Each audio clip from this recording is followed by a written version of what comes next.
ஆண்டவரும் இரட்சகருமாகிய இயேசு கிறிஸ்துவின் நாமத்தில் கூட காலை வேளையில் எல்லாரையும் நான் வாழ்த்துகிறேன்.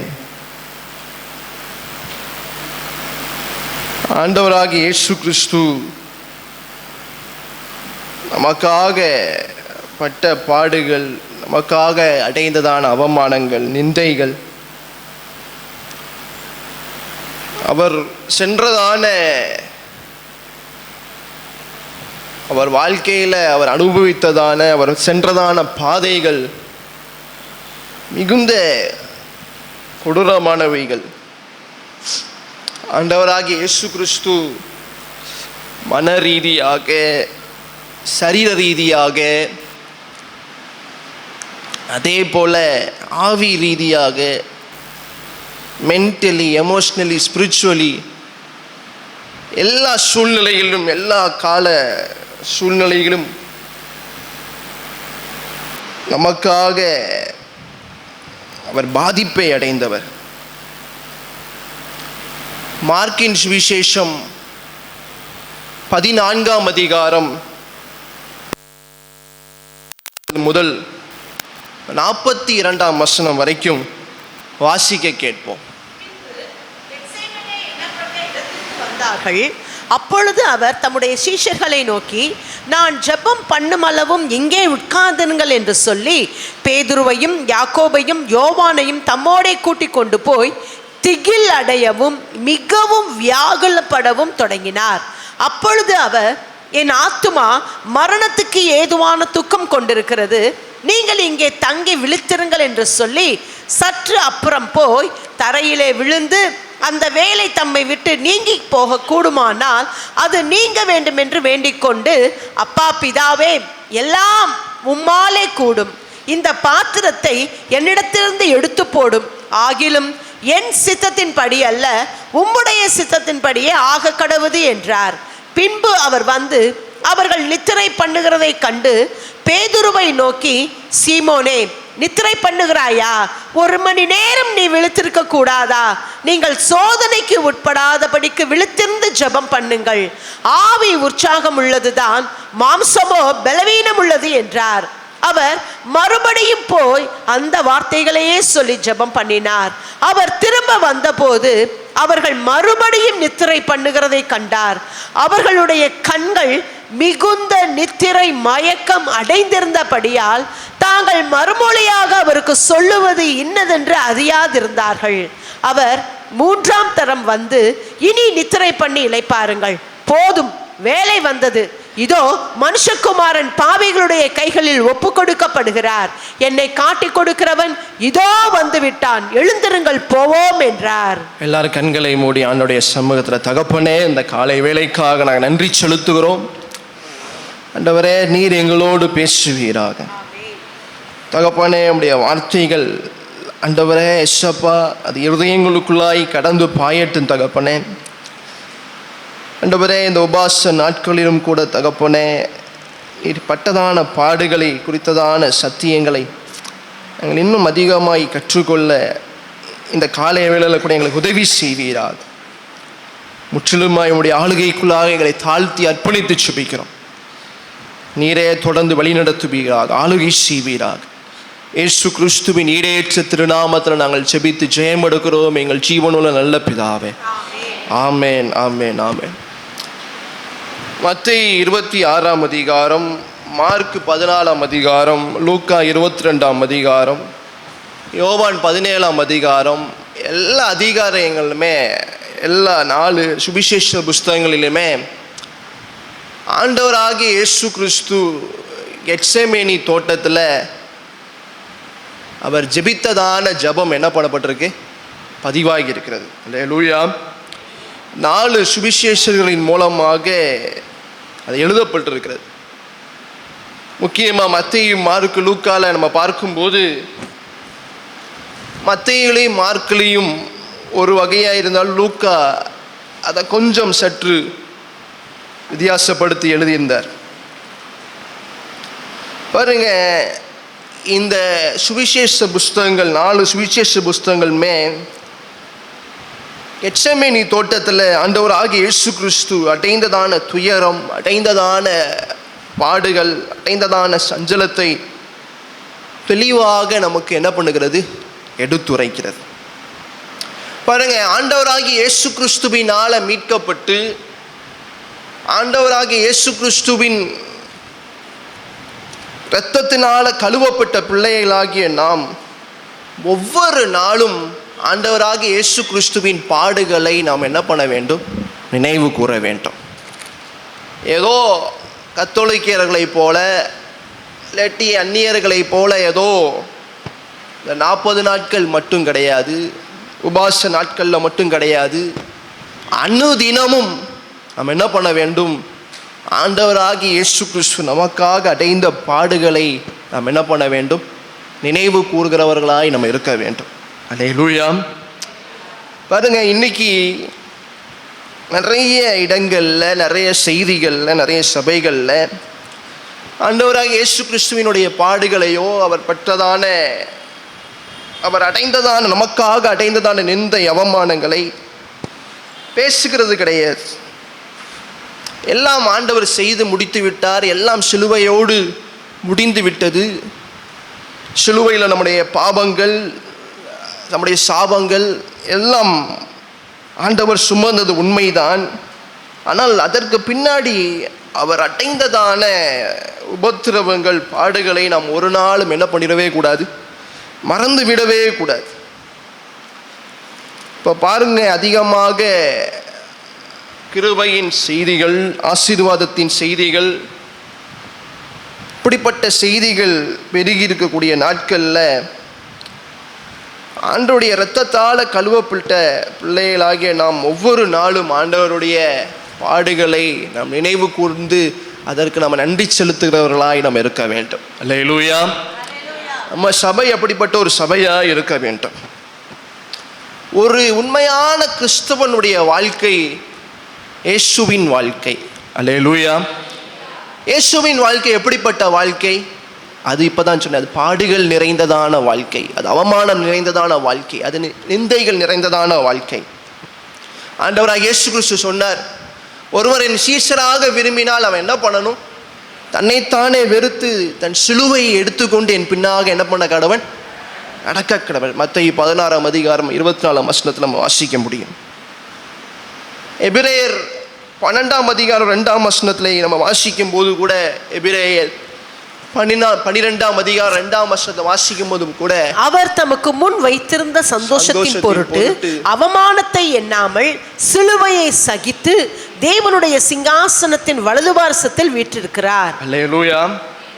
பாருங்க, அவமானத்தை எண்ணாமல் சிலுவையை சகித்து தேவனுடைய சிங்காசனத்தின் வலது பார்சத்தில் அவர் என்ன பண்ணியிருக்கிறார்? வீற்றிருக்கிறார். அதே அதிகாரத்தில் 4 வசனத்தில் வாசிக்கும் போது கூட வாசிக்கிறோம், பாவத்துக்கு விரோதமாய் போராடுகிறதில் இரத்தம் சிந்தப்படத்தக்கதாக நீங்கள் இன்னும் எதிர்த்து நிற்கவில்லையே. பாருங்க, அப்ப கிறிஸ்துவின் பாடுகள், கிறிஸ்து நிமித்தமாக அவமானங்கள் அடைவதுனா என்ன? பாடுகள்னா என்ன? தன்னைத்தானே வெறுத்து சிலுவையை சுமந்து செல்வதுனா என்ன?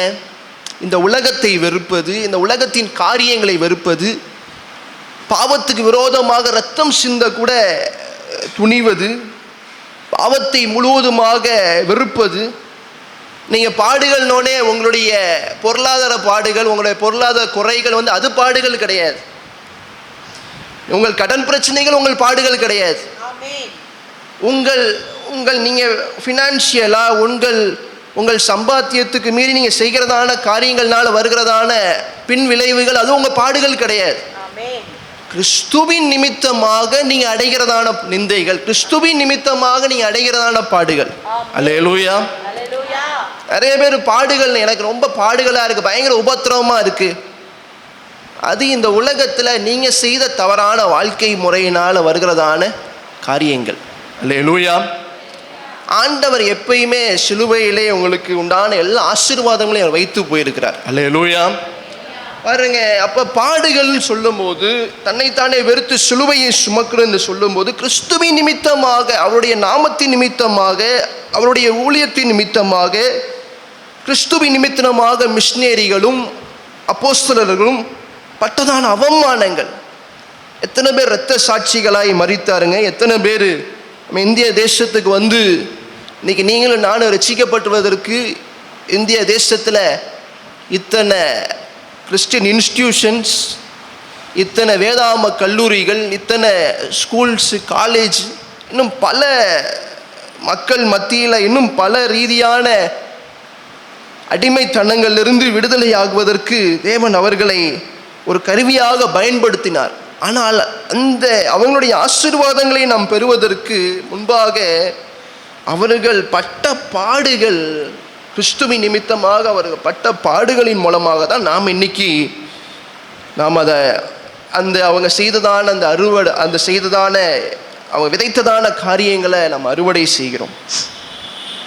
அப்போ ஆண்டவராகிய இயேசு கிறிஸ்து அப்போஸ்தலனாகிய பேதுரு மூலமாக ஒரு வார்த்தை தெளிவாய் நம்ம சொல்லுகிறதை பார்க்க முடியுது. பாருங்க, 1 பேதுரு 2ஆம் அதிகாரம் 21ஆம் வசனத்தில் கூட வாசிக்கும் போது, இதற்காக நீங்கள் அழைக்கப்பட்டும் இருக்கிறீர்கள், ஏனெனில் கிறிஸ்துவும் உங்களுக்காக பாடுபட்டு நீங்கள் தம்முடைய அடிச்சுவடுகளை தொடர்ந்து வரும்படி உங்களுக்கு மாதிரியை பின்வைத்து போனார்.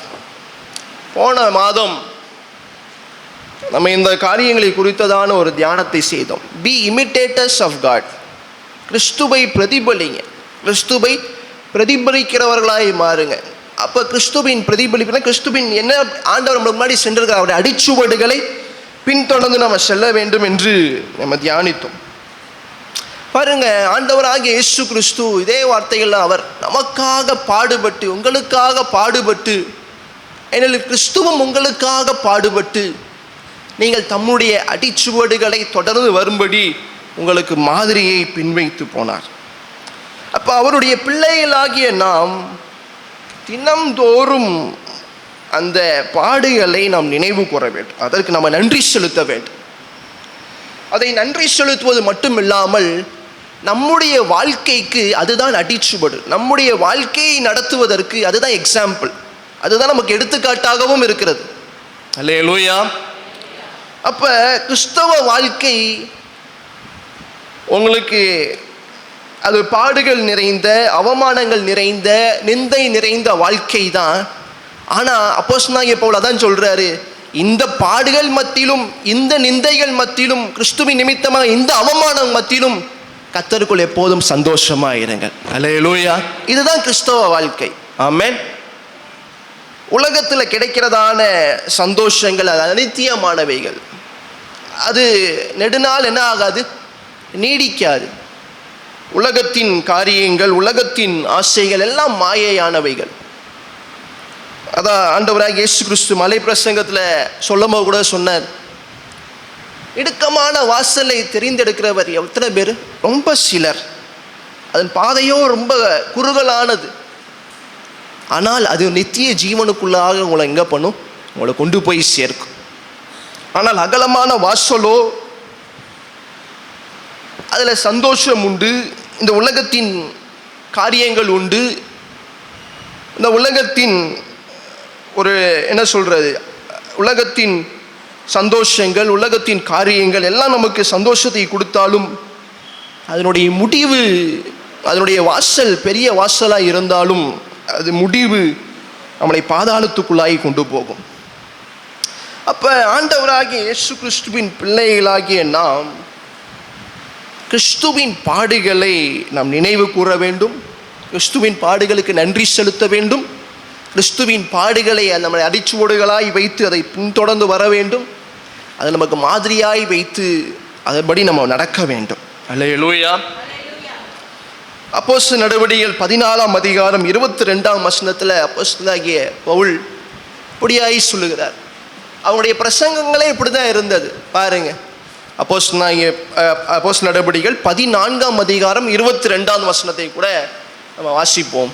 சீஷருடைய மனதை திடப்படுத்தி விசுவாசத்திலே நிலைத்திருக்கும்படி அவர்களுக்கு புத்தி சொல்லி நாம் அநேக உபத்திரவங்களின் வழியாய் தேவனுடைய ராஜ்யத்தில் பிரவேசிக்க வேண்டும் என்று சொன்னார்கள். அல்லேலூயா. அவங்களுடைய உபதேசங்களை எப்படிப்பட்ட உபதேசங்களா இருந்தது? அவங்க சொன்னதான செய்தி, அவங்க சொன்னதான மெசேஜஸ், அவங்க சொன்னதான சர்மன்ஸ், மெசேஜஸ், சுவிசேஷங்கள் எல்லாமே அநேக உபத்திரவங்களின் வழியாய் தேவனுடைய ராஜ்யத்தில் பிரவேசிக்க வேண்டும் என்று சொன்னார்கள். அல்லேலூயா. அப்போஸ்தலனாகிய பவுல் தன்னுடைய நிருபங்கள் எல்லாம் இதை தான் சொல்றார். தன்னுடைய குமாரனாகிய ஊழியத்தை தன்னுடைய குமாரனாகிய தீமோத்தேயுக்கு சொல்லும் போது சொல்றாரு, நல்ல போர் சேவகனாய் வரும் பாடுகள்ல என்னோடு சேர்ந்து என்ன பண்ணு, தீங்கு அனுபவி. Join me with me in my sufferings. என்னோடு கிறிஸ்துவின் நிமித்தமாக நான் படுகிறதான பாடுகள் என்னோடு இணைந்து செயல்படு. பிலிப்பியர் நிருபத்தில் சொல்லும் போது கூட கிறிஸ்துவின் நிமித்தமாக நான் எல்லாத்தையும் நஷ்டம் என்றும் குப்பை என்றும் நான் என்ன பண்ணுகிறேன், கருதுகிறேன். அப்போ நல்லா புரிந்து கொள்ளுங்க ஒரு காரியம், நமக்கு முன்னாடி எப்பயுமே உலகம் கிடையாது. நமக்கு முன்னாடி எப்பயுமே சிலுவை மாத்திரமே. சிலுவை கிட்ட நீங்கள் நெருங்க நெருங்க உங்களுக்கு பாடுகளும் அவமானங்களும், சிலுவை ஆண்டவராக இயேசு கிறிஸ்து ஏறுவதற்கு முன்னால் கலாத்தியர்ல வாசிக்கிற மரத்தில் தூக்கப்பட்ட எவனும் சபிக்கப்பட்டவன் என்று வசனம் தெளிவாய் சொல்லுகிறது. சிலுவை ஒரு சாபத்தின் சின்னமாக இருந்தது. சிலுவை ஒரு தீங்கு நிறைந்த, ஒரு பாவம் நிறைந்த ஒரு துஷ்டனுக்கு கொடுக்கிறதான ஒரு தண்டனையாய் காணப்பட்டது. ஆனால் என்னைக்கு ஆண்டவராக இயேசு கிறிஸ்து அந்த சிலுவையில் நமக்காக மரித்தாரோ, அந்த சிலுவை நமக்கு ஆசீர்வாதத்தின் சின்னமாய் மாறினது, ஒரு வெற்றியின் சின்னமாய் மாறினது, ஒரு விடுதலையின் சின்னமாய் மாறினது. அல்லேலூயா. அப்ப அந்த சின்னத்தை, அந்த சிலுவையை மாத்திரம் நமக்கு முன்னாடி வைத்து கொண்டு சிலுவையை மாத்திரம் நோக்கி ஓடுகிறவர்களாய் நம்ம இருக்க வேண்டும். அல்லேலூயா. பாருங்க, அப்போஸ்தலர்கள் இதெல்லாம் தொடர்ந்து அவனுடைய வாழ்க்கையில் செய்து வந்தாங்க. அவனுடைய வாழ்க்கையும் அப்படிதான் முடிந்தது. நமக்கு முன்னாடி இருந்ததான முன்னோர்களும், நமக்கு முன்னாடி இருந்ததான தேவ ஊழியர்களும் அந்த சிலுவையை மாத்திரமே தங்கள் கண்களுக்கு முன்னாடி வைத்து அவங்கள முன்னாடி சென்றார்கள். அல்லேலூயா. அப்போ கிறிஸ்தவ வாழ்க்கை ஒரு பாடுகள் நிறைந்த வாழ்க்கை. ஒரு புதிதாய் வருகிற இயேசுவை தெரியாத ஒரு மனுஷன்ட்ட நம்ம இந்த காரியத்தை சொல்வது கிடையாது. ஏன் சொல்வது கிடையாது? முதலாவது அவன் ஆண்டவரை தன் சொந்த இரட்சகராக ஏற்றுக்கொண்டு, ஆண்டவர் உன்னை நேசிக்கிறார், உனக்கு என்ன செய்தார் என்று முதலாவது நம்ம சொல்லுவோம். ஆனால் படிப்படியாக அவனுடைய கிறிஸ்தவ வாழ்க்கையில் அவன் ஆண்டவரை ஏற்றுக்கொண்டு காலங்கள் ஆகும்போது, வருடங்கள் ஆகும்போது, நம்முடைய கிறிஸ்தவ வாழ்க்கை ஒரு மெச்சூரிட்டி ஸ்டேட், ஒரு அனுபவத்துக்குள்ளாக வரும்போது நாம் நன்றாய் புரிந்து கொள்ள வேண்டும். கிறிஸ்தவ வாழ்க்கை வெறும் ஆண்டவரிடத்திலிருந்து ஆசீர்வாதங்களை மாத்திரம் வாங்கி செல்கிறதான ஒரு வாழ்க்கை கிடையாது. கிறிஸ்துவின் நிமித்தமாக வருகிறதான பாடுகளின் நிந்தைகளையும் சகித்து, அதுதான் கிறிஸ்தவ வாழ்க்கையாகவே இருக்கிறதை புரிந்து கொள்கிறதான ஒரு வாழ்க்கையாக நம்முடைய வாழ்க்கை மாற வேண்டும். ஆமென். வாசிப்போம். நம்ம வாசித்ததான பகுதியில் கூட மார்க் சுவிசேஷம் 14ஆம் அதிகாரத்தில் 32ஆம் வசனத்திலிருந்து 42ஆம் வசனம் வரைக்கும் வாசித்தோம். அதில் ஆண்டவராக இயேசு கிறிஸ்துவின் ஜெபம் ரொம்ப ஒரு ஃபேமஸான, அதிகமாய் பேசப்படுகிற கெத்செமேனியின் ஜெபம். நம்ம நடந்த காரியங்களை வரிசையாய் பார்ப்போம். பாருங்க, வாசிப்போம். 14ஆம் அதிகாரம் 1ஆம் வசனத்தை கூட வாசிப்போம். 2 நாளைக்கு பின்பு புளிப்பில்லாத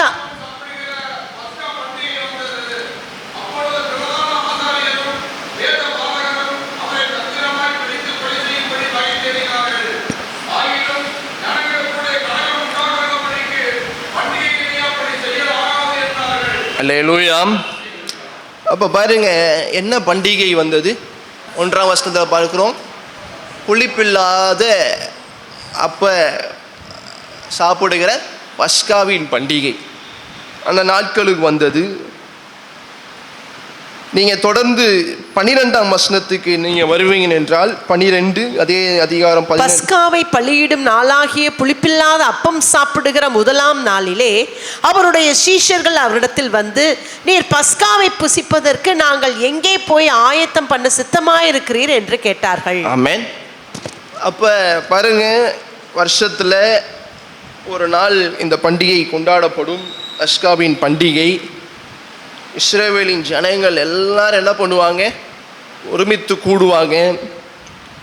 அதே போல் ஆண்டவரும் இயேசுவும் அவருடைய சீஷர்களும் 12 பேரும் என்ன பண்ணுறாங்க?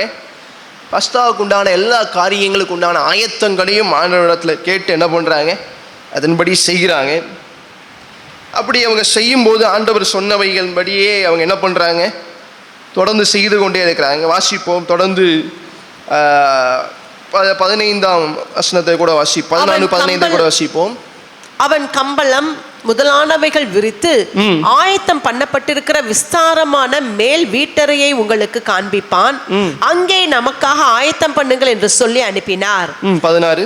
அப்படியே அவருடைய சீஷர் புறப்பட்டு நகரத்தில் போய் தங்களுக்கு அவர் சொன்னபடியே கண்டு பஸ்காவை ஆயத்தம் பண்ணினார்கள். ஆண்டவருடைய சீஷர்கள் அவர் சொன்னபடியே என்ன பண்ணாங்க? சகல காரியங்களையும் பஸ்காவுக்காக ஆயத்தம் பண்ணாங்க. 17ஆம் வசனத்தில் வாசிக்கும் போது சாயங்கால வேலை வந்தது. அங்கே என்ன பண்ணுறாங்க? 12 பேரோடு அமர்ந்து ஆண்டவராக இயேசு கிறிஸ்து பஸ்காவை அனுசரிக்க தொடங்குகிறார். அப்படி தொடங்கும் போது ஆண்டவர் 18ஆம் வசனத்தை கூட வாசிப்போம். அவர்கள் பந்தி அமர்ந்து போஜனம் பண்ணுகையில் இயேசு அவர்களை நோக்கி, என்னுடனே புசிக்கிற உங்களில் ஒருவன் என்னை காட்டிக் கொடுப்பான் என்று மெய்யாகவே உங்களுக்கு சொல்லுகிறேன் என்றார். அப்பொழுது அவர்கள் துக்கம் அடைந்து நானோ என்று ஒவ்வொருவரும் அவரிடத்தில் கேட்க தொடங்கினார்கள். அல்லேலூயா. இந்த நடந்த சம்பவங்களை நன்றாக அறிந்திருக்கிறீங்க. ஆண்டவராக இயேசு கிறிஸ்து சொல்றாரு, கூட இருக்கிறதான சீஷர்கள் ஒருத்தர் என்ன பண்ண போறீங்க? என்னை காட்டி கொடுக்க போறீங்க. உடனே எல்லாரும் துக்கம் அடைகிறாங்க. எல்லாருக்குள்ளேயும் நானா என்று கேள்விகள் வருகிறது. அப்போ தொடர்ந்து வாசிப்போம் 20ஆம் வசனத்தை தொடர்ந்து வாசிப்போம். அவர் பிரதியுத்தரமாக, என்னுடனே கூட தாளத்தில் கையிடுகிறவனாகிய 12 ஒருவனே அவன் என்று சொல்லி, மனுஷகுமாரன் தம்மை குறித்து எழுதியிருக்கிறபடியே போகிறார். ஆகிலும் எந்த மனுஷனால் மனுஷகுமாரன் காட்டிக் கொடுக்கப்படுகிறாரோ அந்த மனுஷனுக்கு ஐயோ, அந்த மனுஷன் பிரவாதிருந்தான் ஆனால் அவனுக்கு நலமாயிருக்கும் என்றார். அல்லேலூயா. இதே நீங்க மத்தேயுல 26ஆம் அதிகாரத்தை வாசித்தீங்கன்னா அங்கே யூதாஸின் தெளிவாக அங்கே போடப்பட்டிருக்கிற காரியங்கள் உங்கள் நன்றாயின்னு என்ன பண்ணுவீங்க? நீங்கள் அங்கே பார்த்து அறிந்து கொள்ளலாம். அல்லேலூயா. நீங்கள் மத்தேயு 26ஆம் அதிகாரம் 25ஆம் வசனத்திலே கூட நீங்கள் வாசிப்பீங்க அப்படின்னா மத்தேயு 26, 25. அவரை காட்டிக் கொடுத்த யூதாசும் அவரை நோக்கி, ரபி நானோ என்றான். அதற்கு அவர், நீ சொன்னபடிதான் என்றார். அல்லேலூயா. அப்போ நம்ம மீண்டும் இந்த பகுதிக்கு வரும். ஸோ பஸ்காவின் காரியங்கள் முடிகிறது. ஆண்டவராக இயேசு கிறிஸ்து அவர் காட்டி கொடுக்கப்பட போகிறார் என்கிற செய்தியை சீஷரிடத்தில் சொல்கிறாரு. சொல்லி முடித்த பின்பு 26ஆம் வசனத்துக்கு வந்துடும். 14ஆம் அதிகாரம் 26ஆம் வசனத்துக்கு. அவர்கள் ஸ்தோத்திர பாட்டை பாடின பின்பு ஒலிவ மலைக்கு புறப்பட்டு போனார்கள். அல்லேலூயா. பாருங்க, ஆண்டவராக இயேசு கிறிஸ்து சீஷர்களோடு இணைந்து எல்லாம் என்ன பண்ணுறாங்க? ஸ்தோத்திர பாட்டை பாடிட்டு என்ன பண்ணுறாங்க? ஒலிவ மலைக்கு போகிறாங்க. இப்போ அந்த ஒலிவ மலைக்கு போகும்போது தொடர்ந்து நீங்கள் வாசிப்பீங்க என்றால் பேதுரு சொல்கிறாரு, நான் உங்களை கை விட மாட்டேன், உங்களை நான் எங்கேயும் விட்டு போக மாட்டேன்னு சொல்லும்போது பேதுருக்கு ஆண்டவர் சொல்ல, நீ என்ன பண்ணுவேன், என்னைய மறுதளிப்பேன் என்று சொல்கிற காரியங்கள் எல்லாம் நடக்குது. சரி, இவங்க தொடர்ந்து ஒலிவ மலைக்கு போகிறாங்க. இந்த ஒலிவ மலை எங்கே இருக்குது அப்படின்னு நீங்கள் பார்த்தீங்க அப்படின்னா யோவான் சுவிசேஷம் 18ஆம் அதிகாரம் 1ஆம் வசனத்தை வாசிப்பீங்க என்றால் நீங்கள் அறிந்து கொள்ளலாம் ஒலிவ மலை எங்கே இருக்கிறது என்று சொல்லி. இயேசு இவைகளை சொன்ன பின்பு தம்முடைய சீஷருடனே கூட கெதரோன் என்னும் ஆற்றுக்கு அப்புறம் போனார். அங்கே ஒரு தோட்டம் இருந்தது, அதிலே அவரும் அவருடைய சீஷரும் பிரவேசித்தார்கள். அல்லேலூயா. பாருங்க, இந்த கெத்ரோன் என்கிற ஆற்றுக்கு அப்புறம் போனால் இந்த ஒலிவ மலை வரும். இந்த ஒலிவ மலையில தான் என்ன காரியம், எந்த தோட்டம் இருக்கிறது அப்படின்னா இந்த கெட்சேமேனி தோட்டம் இருக்கிறது. அல்லேலூயா. லூக்கா 22ஆம் அதிகாரத்தில் 39ஆம் வசனத்தில் தெளிவாய் சொல்லப்படுகிறது. It was is custom. ஆண்டவர் எப்பயுமே வழக்கமாய் வைத்திருந்தார் எங்கன்னா ஒலிவமலைக்கு போவதை. பாருங்க, பின்பு அவர் புறப்பட்டு வழக்கத்தின்படி அவர் எங்கே போனார்? ஒலிவமலைக்கு போனார். அப்போ ஆண்டவர் திடீர்னு ஒலிவமலைக்கு போகலை, அதனுடைய வழக்கமாக இருந்தது. ஆண்டவர் எப்பயுமே அவருடைய வழக்கமாய் வைத்திருந்தார். இன்னும் நீங்கள் இன்னும் உங்களுக்கு இன்னும் தெளிவாக சொல்லணும்னா 21ஆம் அதிகாரம் லூக்காவின் சுவிசேஷம் 21ஆம் அதிகாரம் 37 வாசிங்க. அவர் பகற்காலங்களில் தேவாலயத்திலே உபதேசம் பண்ணி கொண்டிருந்து ராக்காலங்களில் வெளியே போய் ஒலிவமலை எனப்பட்ட மலையிலே தங்கி வந்தார். அல்லேலூயா. அப்ப ஆண்டவர் ஒரு தங்கி இருக்கிற இடமாகவே அது இருந்தது. அல்லேலூயா. பாருங்க, பகல் காலங்கள் அவங்க உபதேசம் பண்றது, ராக்காலங்கள் என்ன பண்ணார்? ஒலிவமலைக்கு போனார். அப்ப ஒலிவமலைக்கு தேவன் அடிக்கடி போவது உண்டு. ஒலிவமலைக்கு தூரமும் ரொம்ப தூரம் கிடையாது. அந்த தூரத்தை பற்றி அப்போஸ்தலர் 1ஆம் அதிகாரம் 12ஆம் வசனத்தில் சொல்லப்படுது. அப்போஸ்தலர் நடவடிக்கையின் புஸ்தகம் 1ஆம் அதிகாரம் 12ஆம் வசனத்தை நீங்க வாசிப்பீங்க. அவர்கள் எருசலேமுக்கு சமீபமாய் ஒரு ஓய்வு நாள் பிரயாண தூரத்தில் இருக்கிற ஒலிவமலை எனப்பட்ட மலையிலிருந்து எருசலேமுக்கு திரும்பினார்கள். அல்லேலூயா. அப்ப ஒரு நாள் பயணம் தான். அங்க போன உடனே என்ன பண்ணிடலாம்? நீ ஒரு நாளுக்குள்ளாக என்ன பண்ணிடலாம்? நீங்க போய் சேர்ந்துடலாம் ஒலிவமலைக்கு. ஆமென். அப்போ ஏசப்பா தொடர்ந்து அங்கேயே தங்கினார். பல நாட்கள் அங்கேயே ஜெபம் பண்ணினார், அங்கேயே தங்கினார். இந்த ஒலிவமலைக்கு அடிக்கடி அவருடைய வழக்கமாக இருந்தது என்று வேத வசனம் நமக்கு தெளிவாய் சொல்லுகிறது. இந்த ஒலிவமலையின் ஒரு பகுதி தான் என்ன இருந்ததுன்னா இந்த கெட்சேமனி தோட்டம் இருந்தது. வாசிப்போம் 32, அதாவது மார்க் சுவிசேஷம் 14ஆம் அதிகாரம் 32ஆம் வசனத்துக்கு வந்துருவோம். பின்பு கெத்சேமனே என்னப்பட்ட இடத்திற்கு வந்தார்கள். அப்பொழுது அவர் தம்முடைய சீஷர்களை நோக்கி, நான் ஜெபம் பண்ணும் அளவும் இங்கே உட்கார்ந்திருங்கள் என்று சொல்லி. அல்லேலூயா. பின்பு என்ன பண்றார்? கெத்சேமனி என்னப்பட்ட இடத்திற்கு அவர் வந்தார்கள். கெத்சேமனி என்றால் ஆயில் பிரஸ் என்ற அர்த்தம்.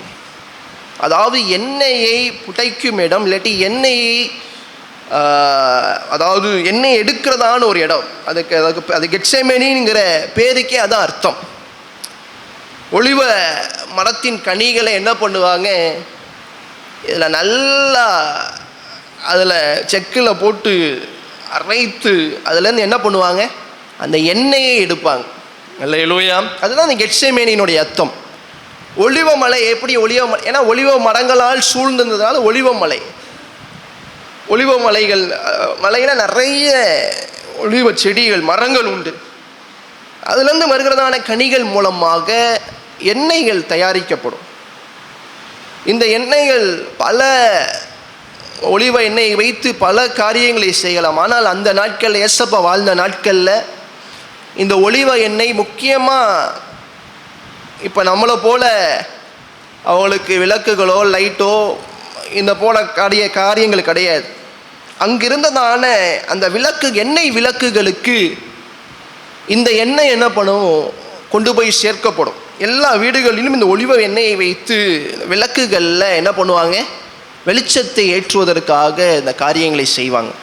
ஆமென். இதுதான் அவங்களுடைய முக்கியமான ஒரு தேவையாக இருந்தது. ஒலிவ எண்ணெய் இன்னும் பல்வேறு காரியங்களுக்காக அவங்க பயன்படுத்தி இருக்கிறாங்க. முக்கியமான காரியம் பார்த்தா அவங்க வீடுகளுக்கு வெளிச்சம் உண்டாக, அவங்க தெருக்களில் வெளிச்சம் உண்டாக ஒலிவ எண்ணெய் அதிகமாக பயன்பட்டது. இந்த பேருக்கு ஏத்தாப்புலேயே, கெட்சேமேனி என்கிற பேருக்கு ஏத்தாப்புலேயே பாருங்க, ஆலிவ் பிரஸ் இல்லாட்டி ஆயில் பிரஸ், எண்ணெயை சேகரிக்கிற இந்த இடத்துல எப்படி ஒரு ஒலிவ கனிகள் எப்படி அரைக்கப்பட்டு, எப்படி அது நசுக்கப்பட்டு பிதுக்கப்பட்டு எண்ணெய் வருகிறதோ, அதே போல ஆண்டவராகிய இயேசு கிறிஸ்து எல்லா வகையிலும் நசுக்கப்பட்டு அவருடைய சரீரத்திலையும் சரி, அவருடைய மன ரீதியாகவும் சரி, பரிசுத்த, அதாவது இன்னும் ஸ்பிரிச்சுவலி, அதாவது ஆவிக்குரிய ரீதியாகவும் சரி, அவர் புடைக்கப்பட்டு அவரை நசுக்கப்பட்டு எப்படி ஒரு எண்ணெயில் ஒரு செக்கில் எப்படி ஒரு எண்ணெய் நசுக்கப்பட்டு வருகிறதோ அதே போல் ஆண்டவராகிய இயேசு கிறிஸ்து இந்த கெத்செமனியில் அவருடைய வாழ்க்கை அவருடைய நேரம் இருந்தது.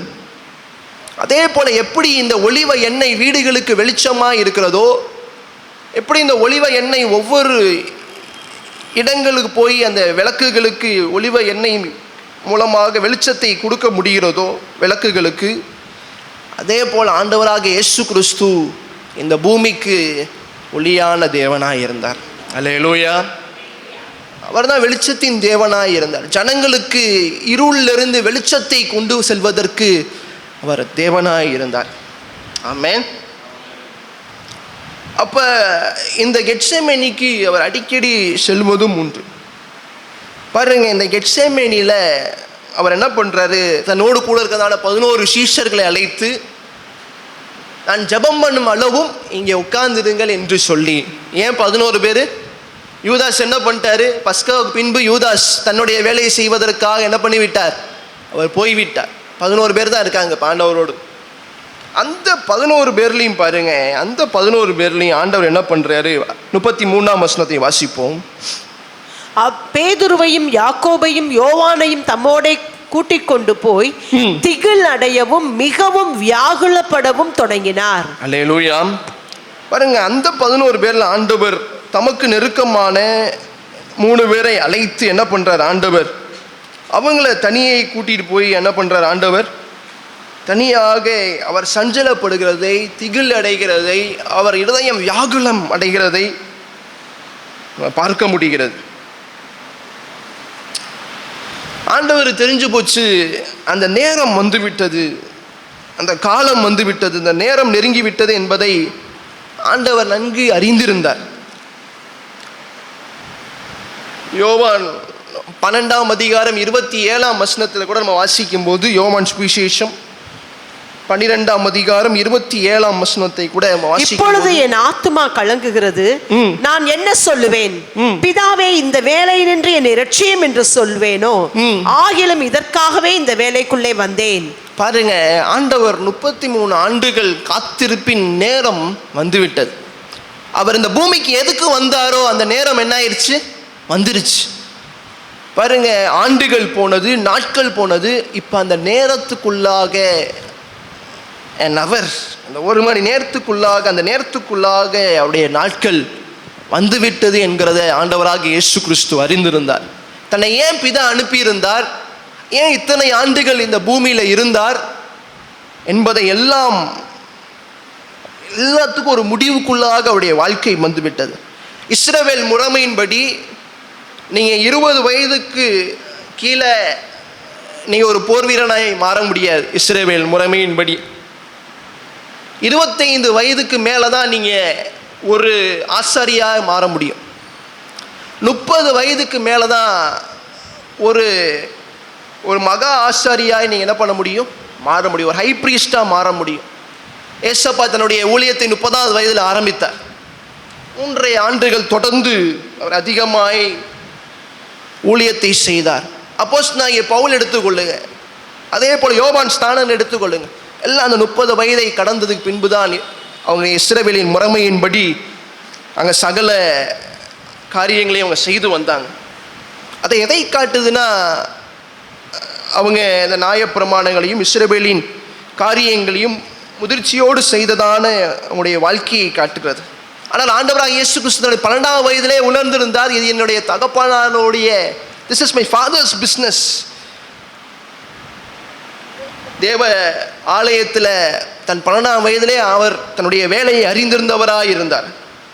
ஆனால் 30ஆம் வயதில் அதை செயல்படுத்தினார். இஸ்ரவேலின் முறைமையின்படி 3 ஆண்டுகள் கடுமையாக ஊழியம் செய்தார். அவர் வந்ததான நோக்கம், அவர் எதற்கு இந்த பூமிக்கு அனுப்பப்பட்டாரோ அந்த நாட்கள் இன்னும் அந்த மணி துளிகளுக்குள்ளாக அவருடைய நேரம் வந்தது என்பதை அறிந்து, நம்ம யோவான் 12:27 வாசித்ததுபடி, பிதாவே இந்த வேலையிலிருந்து என்னை இரட்சியும் என்று சொல்வேனோ, ஆகிலும் இதற்காகவே இந்த வேலைக்குள் வந்தேன். ஆமென். பாருங்க, ஆண்டவராக இயேசு கிறிஸ்துவின் இதற்காக தான் நான் அந்த பூமிக்கு வந்தேன் என்பதை நன்றாக உணர்ந்த தேவனாய் இருந்தார்.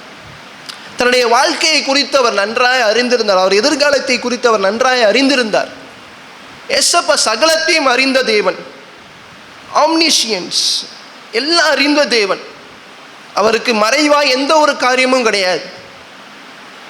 இன்னும் நல்லா புரிந்து கொள்ளுங்கள், ஆண்டவராக இயேசு கிறிஸ்துவுக்கு தெரியும் அவர் மீண்டும் எப்போ வரப்போறான்னு அவருக்கு தெரியும். அவர் வேதத்தில் நம்ம வாசிக்கிறோம், பிதாவை அன்றி ஒருவனும் அறியான் என்று வேதத்தில் வாசித்தாலும் ஆண்டவராக இயேசு கிறிஸ்து தன்னுடைய காலத்தை அறிந்தவராய் இருக்கிறார், தன்னுடைய நேரத்தை அறிந்தவராய் இருந்தார், இருக்கிறார், இருப்பார். அல்லேலூயா. அப்போ பாருங்க, தன்னுடைய காலத்தை அறிந்தவராய் தன்னுடைய வேலை வந்துவிட்டது என்று அறிந்ததான இயேசு கிறிஸ்து சீஷர்களை 11 பேரை அழைத்து கொண்டு போனால் அதுலேயும் 3 பேரை தெரிந்தெடுத்து நீங்கள் உட்கார்ந்துருங்க அப்படின்னு சொல்லி தொடர்ந்து அங்கே அவங்களிடத்துலேருந்து கொஞ்சம் தள்ளி போய் என்ன பண்ணுறாரு, ஜெபிக்க ஆரம்பிக்கிறார். நீங்கள் லூக்காவில் படிச்சீங்கன்னா அது உங்களுக்கு நல்லா தெரியும். லூக்கா சுவிசேஷம் 22ஆம் அதிகாரத்தில் நீங்கள் வாசிக்கும் போது, லூக்காவின் சுவிசேஷம் 22ஆம் அதிகாரத்தில் 41ஆம் வசனத்தில் பாருங்களேன். அவர்களை விட்டு கல்லெறி தூரம் அப்புறம் போய் முழங்கார் கல்லெறியின் தூரம் அப்புறம் போய் என்ன பண்ணினார், ஜெபிக்க ஆரம்பித்தார். முதலாவது அவருடைய ஜெபம் ஆரம்பிக்கிறது. அவர் எப்படி ஜெபிக்க ஆரம்பிக்கிறார்? மார்க் 14 வந்துடுங்க. மார்க் 14:35 பாருங்க. அவர் முகம் குப்புற விழுந்து, தரையிலே விழுந்து, மத்தேயு 26 முகம் குப்புற. பாருங்க, இந்த வேலை தம்மை விட்டு நீங்க கூடுமானால் அது நீங்க வேண்டும் என்று வேண்டிக் கொண்டார். பாருங்க, இந்த வேலை, if possible the hour might pass him.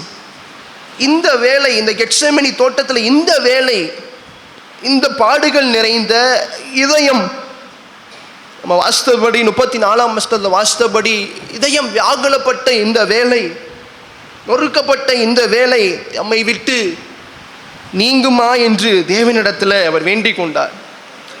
வேண்டிக் கொண்டது மட்டும் இல்லாமல் ஆண்டவராக இயேசு கிறிஸ்து அவருடைய வார்த்தைகளை பாருங்க. அப்பா பிதாவே, அப்பா, அராமைக் மொழியில் ஆண்டவராக இயேசு கிறிஸ்து அராமைக்கு தான் பேசினார். எபிரேயோ இல்லை கிரேக்கையோ ஆண்டவர் பேசலை. அவர் பேசினதான மொழி அராமைக் மொழி. அராமைக் மொழியில் அப்பா என்றால் அப்பா, பிதாவே, ஒரு உரிமையோடு தன் மனுஷீகத்திலிருந்து ஆண்டவராக இயேசு கிறிஸ்து எப்படியாவது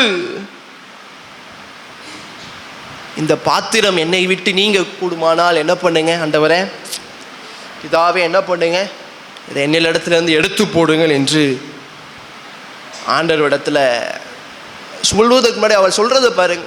எல்லாம் உம்மாலே கூடும், ஆல் திங்ஸ் ஆர் பாசிபிள், என் பிதாவால் எல்லாம் கூடும், இந்த பாத்திரத்தை என்னிடத்திலிருந்து என்ன பண்ணுங்க, எடுத்து போடுங்க. பாருங்க, பாத்திரம் என்று சொல்லும்போது, பாத்திரம் என்றால் என்ன, இங்கே என்ன, இந்த பாத்திரத்தை என்னிடத்தில் எடுத்து போடும் என்றால் என்ன அர்த்தம்? பாத்திரம் எதை குறிக்கிறது? பாத்திரம் என்றால் ஆண்டவருடைய கோபத்தை, ஆண்டவருடைய நியாய தீர்ப்பை அது குறிக்கிற வண்ணமாக இருக்கிறது. வேதத்தில் பல இடங்களில் நம்ம அதுக்கு உண்மையான வசனங்களை வாசிக்க முடியும். நீங்கள் எசாயாவின் புஸ்தகம் 51ஆம் அதிகாரம் 17ஆம் வசனம் 22ஆம் வசனத்தை கூட நீங்கள் வாசிப்பீங்க என்றால், ஏசாயா 51, 17 மற்றும் 22. எழும்பு, கர்த்தருடைய உக்கிரத்தின் பாத்திரத்தை அவர் கையில் வாங்கி கொடுத்திருக்கிற எருசலேமே, எழுந்து நெல், தத்தளிக்க செய்யும் பாத்திரத்தின் வண்டல்களை உறிஞ்சி குடித்தார். கர்த்தரின் உத்திரத்தின் the cup of wrath, உத்திரத்தின் பாத்திரம், அவனுடைய கோபத்தின் ஒரு கலசம், ஒரு பாத்திரம். இன்னும் சங்கீதம் 75:8 நம்ம வாசிக்க முடியும். சங்கீதம் 75ஆம் சங்கீதம் 8ஆம் வசனத்தில் கூட நம்ம இதே காரியங்களை கலங்கி பொங்குகிற மதுபானத்தினால் நிறைந்த பாத்திரம் கர்த்தருடைய கையில் இருக்கிறது, அதிலிருந்து வார்க்கிறார், பூமியில் உள்ள துன்மார்க்கர் யாவரும் அதில் வண்டல்களை உறிஞ்சி குடிப்பார்கள். அல்லேலூயா. இன்னும் எரேமியாவின் 25ஆம் அதிகாரம் 15ஆம் வசனம் 16ஆம் வசனம், எசேக்கியேல் 23ஆம் அதிகாரம் 28லிருந்து 34, புலம்பலின் புஸ்தகம் 4ஆம் அதிகாரம் 21ஆம் வசனம், இது எல்லாமே கர்த்தருடைய பாத்திரங்களை குறித்ததான ஒரு காரியங்களை நமக்கு தெளிவுபடுத்துகிறது.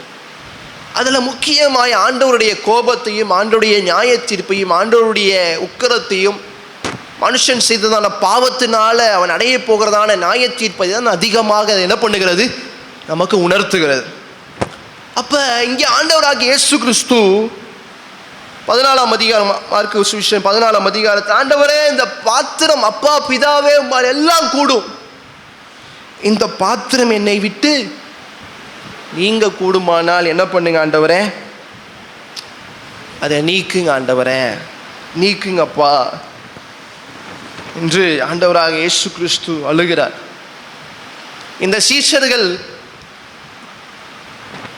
ஆண்டவராக கூட இருந்த ஏசப்பாவோடு கூட இருந்த சீஷர்கள் 2 பேர் இதை அறியாம,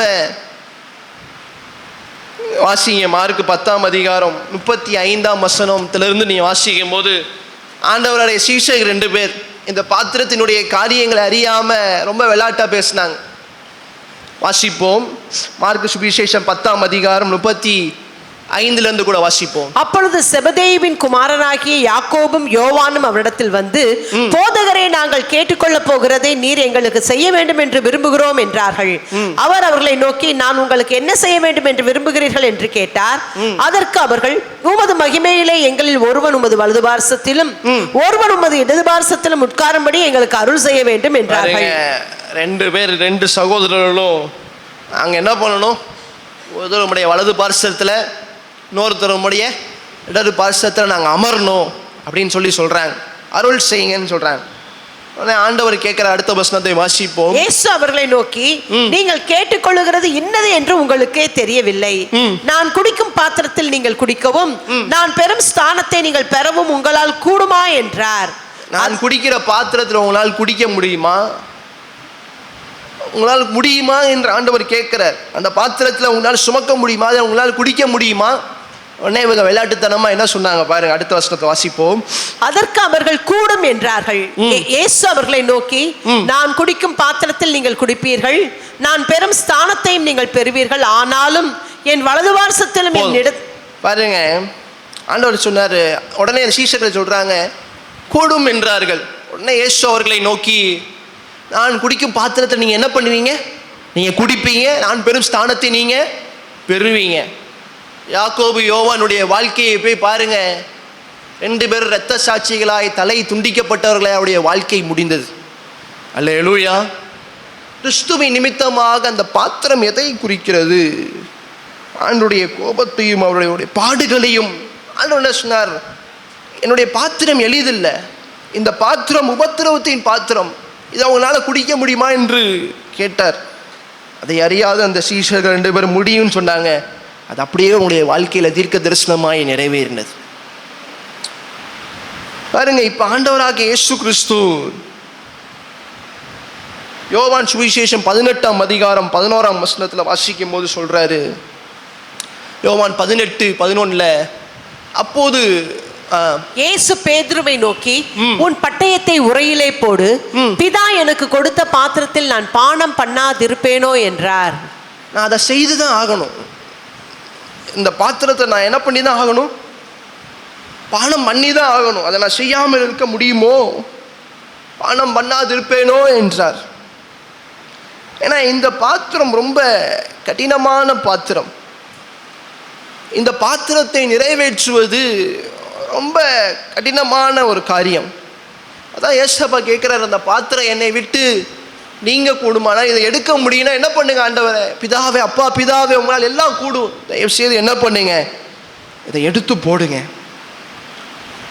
இப்படி ஜெபிக்கிறதான ஜெபம் ஆண்டவர் முழுக்க முழுக்க தன்னுடைய மனுஷீகத்தில் அவர் ஜெபிக்கிறதான ஒரு ஜெபம். நல்லா புரிந்து கொள்ளுங்க, நம்முடைய ஆண்டவராக இயேசு கிறிஸ்து 100% தெய்வம், 100% அவர் மனிதனாகவும் இருந்தார். அல்லேலூயா. அவர் நம்மை போலவே சகல விதத்திலையும் நம்மை போலவே, அதான் எபிரேயர் புஸ்தகத்தில் 4ஆம் அதிகாரம் 14ஆம் வசனத்தில் தெளிவாய் வாசிக்கிறோம். ஏசப்பா ஒரு மனிதனை போலவே எல்லா ரீதியாகவும் எல்லா வகைகளையும் நம்மளை போலவே அவர் என்ன பண்ணப்பட்டார்? வாசிப்போம். Thank you Jesus. எபிரேயர் புஸ்தகம். நம்முடைய பலவீனங்களை குறித்து பரிதபிக்க கூடாத பிரதான ஆசாரியர் நமக்கிராமல் எல்லா விதத்திலும் நம்மை போல சோதிக்கப்பட்டும் பாவம் இல்லாதவராய் இருக்கிற பிரதான ஆசாரியரே நமக்கு இருக்கிறார். எல்லா வகையிலும் சோதிக்கப்பட்டு, Jesus was tempted in every way. நம்மளை போலவே எல்லா வகையிலும் சோதிக்கப்பட்டார். ஆனால் அவர் பாவம் செய்யவில்லை. 2 கொரிந்தியர் 5ஆம் அதிகாரம் 21ஆம் வசனத்தில் தெளிவாக வாசிக்கிறோம்.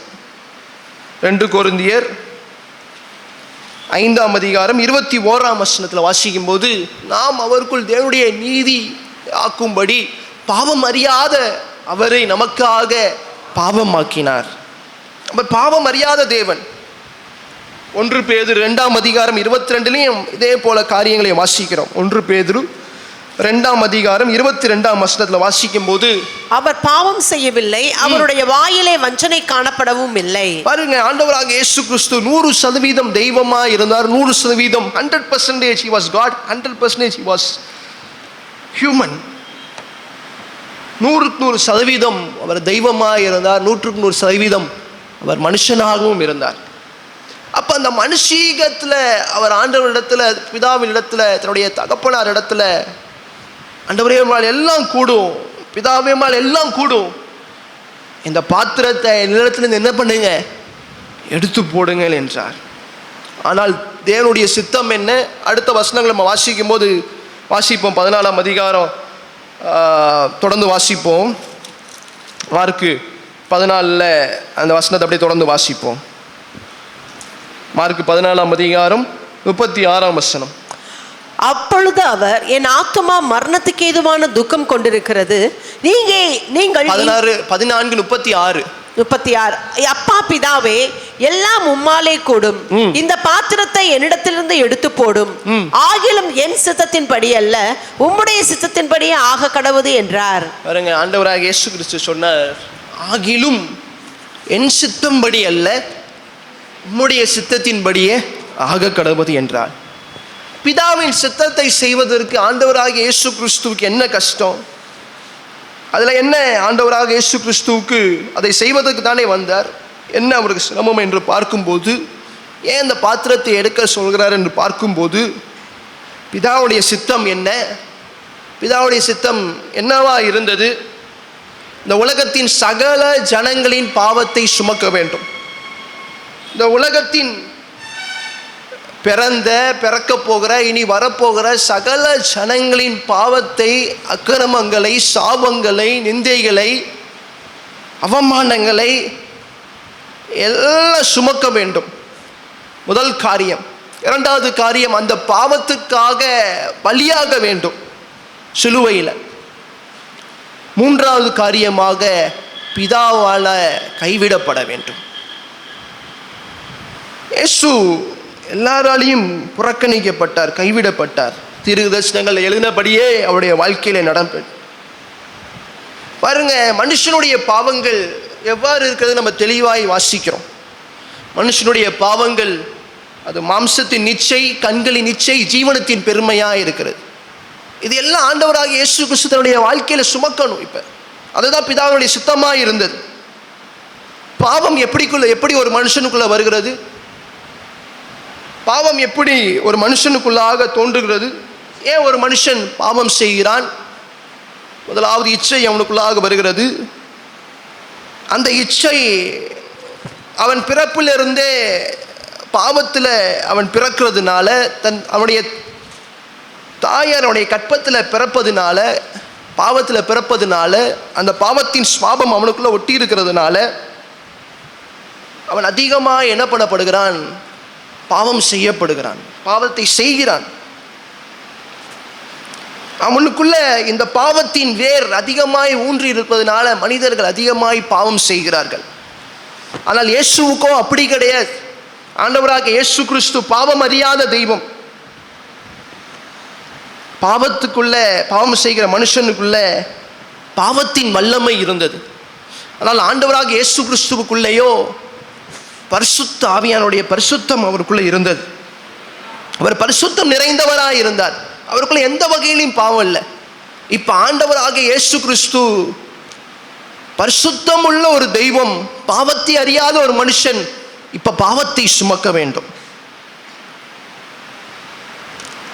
பாருங்க, ஏன் ஏசப்பா கஷ்டப்பட்டார்? ஏன் ஏசப்பா பிதாவின் சித்தத்தை செய்வதற்கு கஷ்டப்பட்டார்? ஒரு பரிசுத்த மனுஷன், ஒரு பாவத்தை அறியாத மனுஷன், பாவம்னா என்னென்ன அறியாத ஒரு தெய்வம், பரிசுத்தமுள்ள ஒரு மனிதன், அவருக்குள்ள பாவமே நுழைய முடியாத ஒரு மனிதனாய் இருந்தார். ஆனால் இப்ப என்ன செய்ய வேண்டும்? இந்த பாவம் அவருக்குள்ளாக என்ன பண்ண வேண்டும்? சுமக்க வேண்டும், சுமக்கப்பட வேண்டும். அதுதான் ஏசப்பா ரொம்ப கஷ்டப்பட்டார். He struggled because the power of holiness was so strong in him. ஆண்டவராக இயேசு கிறிஸ்துக்குள்ள பரிசுத்தத்தின் வல்லமை அதிகமாக இருந்ததுனால அவர் கெத்செமேனியில அவர் மிகுந்த பாடுகளுக்குள்ளாக போனார். பாருங்க, ஒரு மனுஷனுக்குள்ள பரிசுத்தாவியின் பரிசுத்தத்தின் வல்லமை அதிகமாய் செயல்படுமை, ஆனால் அவனுக்குள்ள பாவம் எந்த வகையிலும் நுழையவே முடியாது. அதுதான் எசப்பாவுடைய வாழ்க்கையிலும் நடந்தது. The power of holiness was so strong in Jesus, so the power of evil could not attack him or could not be in him. ஆண்டவருக்குள்ள அது போக முடியல. ஆனால் பிதாவின் சித்தத்தை செய்வதற்காக அந்த பாவத்தை, உலகத்து ஜனத்தின் சகல பாவங்களையும் அவர் சுமக்கிறவராய் இருந்தார். அந்த பாவத்துக்கு பலியானவருமாய் மாறினார். ஆண்டவராகிய இயேசு கிறிஸ்து எல்லா வகையும் நம்மளை போலவே சோதிக்கப்பட்டு பாடுகளை அனுபவித்தார். அல்லேலூயா. ஏசாயா தீர்க்கதரிசன புஸ்தகம் 53ஆம் அதிகாரத்தில் ஆண்டவராகிய இயேசு கிறிஸ்து பட்ட பாடுகளை தீர்க்கதரிசனமாய் நம்ம வாசிக்கிறோம். ஏசாயா 53ஆம் அதிகாரத்தில் 4ஆம் வசனத்திலிருந்து கூட வாசிங்க, 3லேருந்து கூட வாசிங்க. அவர் அசட்டை பண்ணப்பட்டவரும் மனுஷரால் புறக்கணிக்கப்பட்டவரும் துக்கம் நிறைந்தவரும் பாடு அனுபவித்தவருமாயிருந்தார். அவரை விட்டு நம்முடைய முகங்களை மறைத்துக் கொண்டோம். அவர் அசட்டை பண்ணப்பட்டிருந்தார், அவரை எண்ணாமற் போனோம். மெய்யாகவே அவர் நம்முடைய பாடுகளை ஏற்றுக்கொண்டு நம்முடைய துக்கங்களை சுமந்தார். நாமோ அவர் தேவனால் அடிபட்டு வாதிக்கப்பட்டு சிறுமைப்பட்டவர் என்று எண்ணினோம். நம்முடைய மீறுதல் நிமித்தம் அவர் காயப்பட்டு நம்முடைய அக்கிரமங்களின் நிமித்தம் அவர் நொறுக்கப்பட்டார். நமக்கு சமாதானத்தை உண்டு பண்ணும் ஆக்கினை அவர் மேல் வந்தது. அவருடைய தழும்புகளால் குணமாகிறோம். நாம் எல்லாரும் ஆடுகளைப் போல வழிதப்பித்திருந்து அவனவன் தன் தன் வழியிலே போனோம். கர்த்தரோ நம் எல்லாருடைய அக்கிரமத்தையும் அவர் மேல் விழப்பண்ணினார். அல்லேலூயா, அல்லேலூயா. பாருங்க, யோசித்து பாருங்க, நீங்களும் நானும் பட வேண்டியதான எல்லா துயரத்தையும், எல்லா பாவத்தின் நிமித்தமாக பாவத்தின் சம்பளம் மரணம் என்று வேத வசனம் தெளிவாய் சொல்லுகிறது. அப்ப பாவத்தினால நம்ம அடைய வேண்டியதான மரணத்தை, பாவத்தை நிமித்தமாக நம்ம அடைய வேண்டியதான ஆக்கினையை ஆண்டவராகிய இயேசு கிறிஸ்து பரிசுத்தம் உள்ள தேவன் சுமக்க வேண்டும் என்றால் அதற்கு தான் இயேசு மிகவும் கஷ்டப்பட்டார், மிகவும் வேதனை அடைந்தார், பாடுகளுக்குள்ளாக போனார். ஆனால் அது என்ன இருந்தது? பிதாவின் சித்தமாய் இருந்தது. அது பிதாவின் சித்தமாய் இருந்ததுனால் ஆண்டவராகிய இயேசு கிறிஸ்து, ஆண்டவரே என்னுடைய சித்தம் இல்லை, உம்முடைய சித்தமே, உங்களுடைய சித்தமே இது ஆகட்டும். நீங்கள் ஆண்டவராகிய இயேசு கிறிஸ்து தொடர்ந்து நீங்கள் சொல்லுகிற வார்த்தைகளை நீங்கள் பார்த்தீங்க அப்படின்னா, அவர் இந்த பூமிக்கு வந்ததே ஏதோ ஒரு மனிதனுடைய சித்தத்தில் அல்ல, மாம்சத்தின் சித்தத்தில் அல்ல. யோவான் சுவிசேஷம் 1ஆம் அதிகாரம் 13ஆம் வசனம் தெளிவாய் சொல்லுகிறது. இரத்தத்தினாலாவது மாம்ச சித்தத்தினாவது புருஷனுடைய சித்தத்தினாவது பிறவாமல் தேவனாலே பிறந்தவர்கள். பாருங்க, இந்த வார்த்தை மாம்சமாகி என்று வேதத்தில் தெளிவாய் வாசிக்கிற அடுத்த வசனத்தில் அந்த வார்த்தை ஆண்டவராகிய இயேசு கிறிஸ்துவாய் இருந்தார். 1 யோவான் 1:1 அதுதான் நம்ம தெளிவாய் வாசிக்கிறோம். பாருங்க, யோவான் 4:34 என் பிதாவுடைய சித்தத்தை செய்வதே என்னுடைய அனுதின போஜனமாய் இருக்கிறது என்று ஆண்டவராகிய இயேசு கிறிஸ்து சொன்னார். யோவான் 6:38 வாசிக்கும் போது, யோவான் 6:38 என் சித்தத்தின்படி அல்ல, என்னை அனுப்பினவருடைய சித்தத்தின்படி செய்யவே நான் வானத்திலிருந்து இறங்கி வந்தேன். அல்லேலூயா. என்னுடைய சித்தத்தின்படி அல்ல, என்னை அனுப்பினவருடைய சித்தத்தை செய்யவே நான் வந்தேன் என்று ஆண்டவராகிய இயேசு கிறிஸ்து சொன்னார். அப்ப ஆண்டவராகிய இயேசு கிறிஸ்து நம்முடைய பகுதிக்கு வந்துருங்க. மார்க் 14 வாசிக்கும் போது நம்ம தெளிவாய் வாசிக்கிறோம். ஆண்டவரே, என்னுடைய சித்தம் அல்லப்பா, உடைய சித்தமே ஆகட்டும். அல்லேலூயா. அடுத்த வசனத்தை கூட வாசிப்போம். பின்பு அவர் வந்து அவர்கள் நித்திரை பண்ணுகிறதை கண்டு பேதுருவை நோக்கி, சீமோனே, நித்திரை பண்ணுகிறாயா? 1 மணி நேரம் இழுத்திருக்க கூடாதா? அல்லேலூயா. பாருங்க, சீஷர்களை நோக்கி 3 பேர் தான் இப்ப கூட இருக்கிறாங்க. மீதி 11 பேர் அங்கே இருந்தாங்க. அதுலேருந்து 3 பேரை தனியாக கூட்டிகிட்டு வந்தார். அதிலிருந்து இவர் மீண்டும் தனியாக போய் ஆண்டவர் போய் ஜோம் பண்ணார். பாருங்க, 1 மணி நேரம் இழுத்திருக்க கூடாதா? தொடர்ந்து அடுத்த வசனத்தை கூட வாசிப்போம். நீங்கள் சோதனைக்கு உட்படாதபடிக்கு விழித்திருந்து ஜெபம் பண்ணுங்கள். ஆவி உற்சாகம் உள்ளதுதான், மாம்சமோ பலவீனம் உள்ளது என்றார். அல்லேலூயா. தூங்குறவங்களும் அல்லேலூயா சொல்லுங்க. ஆவி உற்சாகம் உள்ளதுதான், ஆனால் மாம்சமோ பலவீனம் உள்ளது. அல்லேலூயா. ஆண்டுடைய வார்த்தை எப்பயுமே அது எழுதி வச்சது அப்படியே நடந்து கொண்டு தான் இருக்குது. நம்முடைய சபையிலே நடந்து கொண்டு தான் இருக்கு. ஆமென். அப்போ பாருங்க, இப்போ இங்கே தூங்குறது போலவே என்ன பண்ணிட்டு இருந்தாங்க ஆண்டவர் சீஷர்களும் என்ன பண்ணாங்க? தூங்கி கொண்டு இருந்தாங்க. 1 மணி நேரம் செய்தியை கேட்க முடியாதா? 1 மணி நேரம் விழித்திருக்க கூடாதா? ஆண்டவர் சீஷர்களை பார்த்து கேட்டார். அப்போ ஆண்டவர் தெளிவாய் சொன்னார், ஆவி உற்சாகம் உள்ளது, ஆனால் மாம்சமோ பலவீனம் உள்ளது என்று சொல்லிவிட்டு ஆண்டவர் என்ன பண்ணிட்டார்? மீண்டும் ஜெபிப்பதற்காக 2வது முறையாக ஆண்டவர் என்ன பண்ணுறார்? அவர் மறுபடியும் போய் அந்த வார்த்தைகளை சொல்லி என்ன பண்ணினார்? ஜெபம் பண்ணினார். இதில் இப்போ இந்த சீஷர்களுடைய வாழ்க்கையை பார்க்கும்போது 3 ஆண்டுகள் ஆண்டவரோடு கூட இருந்தவங்க, 3 ஆண்டுகள் ஆண்டவரோடு சத்தியத்தை கேட்டவங்க, ஆண்டவருடைய வார்த்தைகளை கேட்டவங்க, ஆண்டவர் சொன்ன உபதேசங்களை கேட்டவங்க. நீங்கள் சீஷருடைய வாழ்க்கையை பாருங்க. எங்களுக்கு அற்புதம் எப்படி செய்யணும் சொல்லித்தாங்கன்னு அவங்க கேட்கல. சீஷர்கள் நாங்கள் எப்படி தீர்க்க தரிசனம் சொல்லணும் எங்களை சொல்லித்தாங்கன்னு கேட்கல. நாங்கள் எப்படி ஜெபம் பண்ணணும் எங்களுக்கு சொல்லி கொடுங்க என்று சீஷர்கள் கேட்டாங்க. அல்லேலூயா, அல்லேலூயா. அந்த ஜெபத்தில் ஆண்டவர் என்ன சொல்லி கொடுத்தார் அவங்களுக்கு? மத்தேயு 6ஆம் அதிகாரம்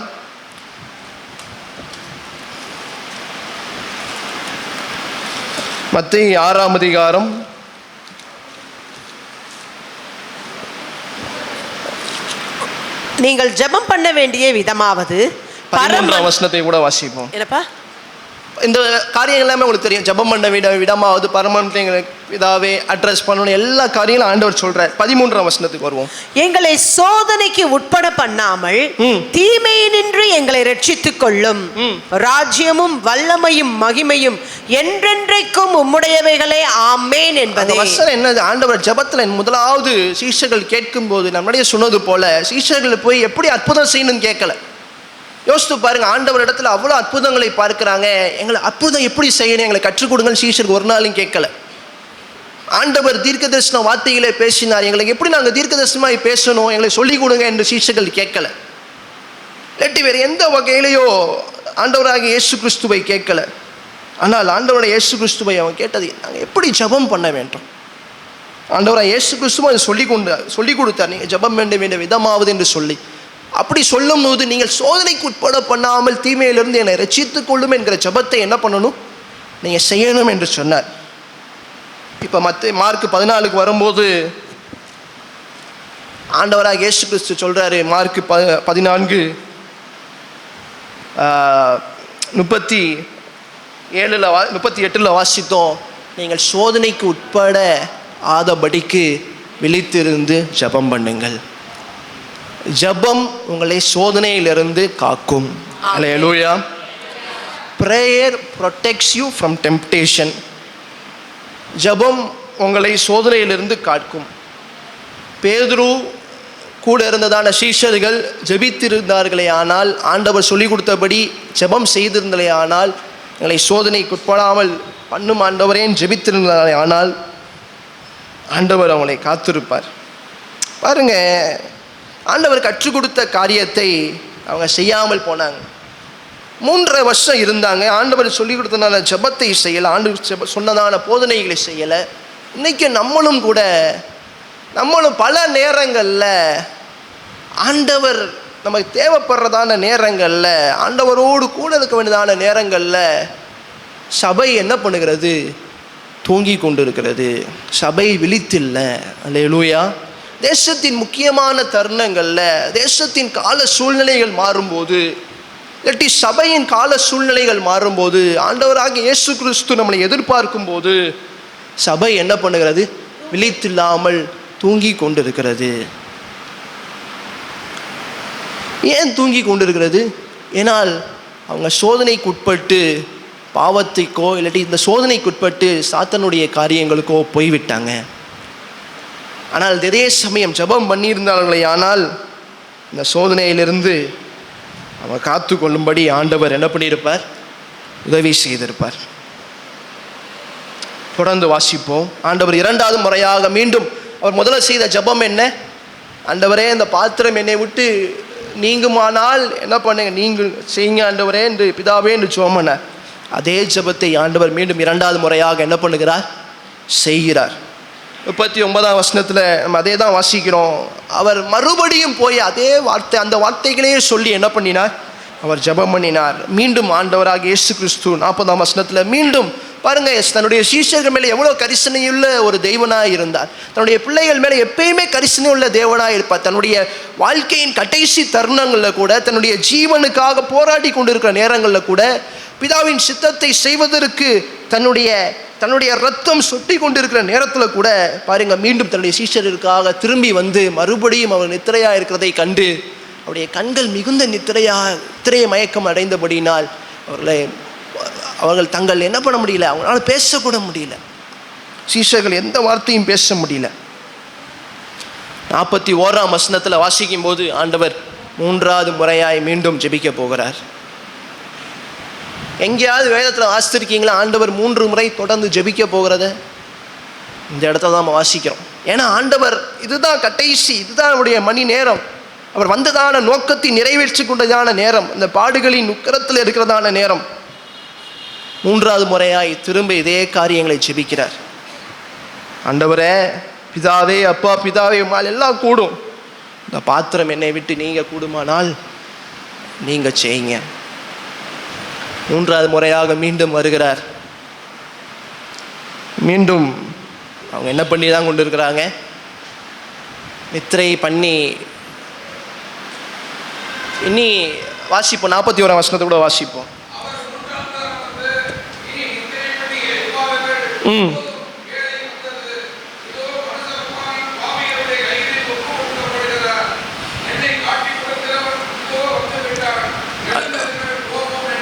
அல்லேலூயா.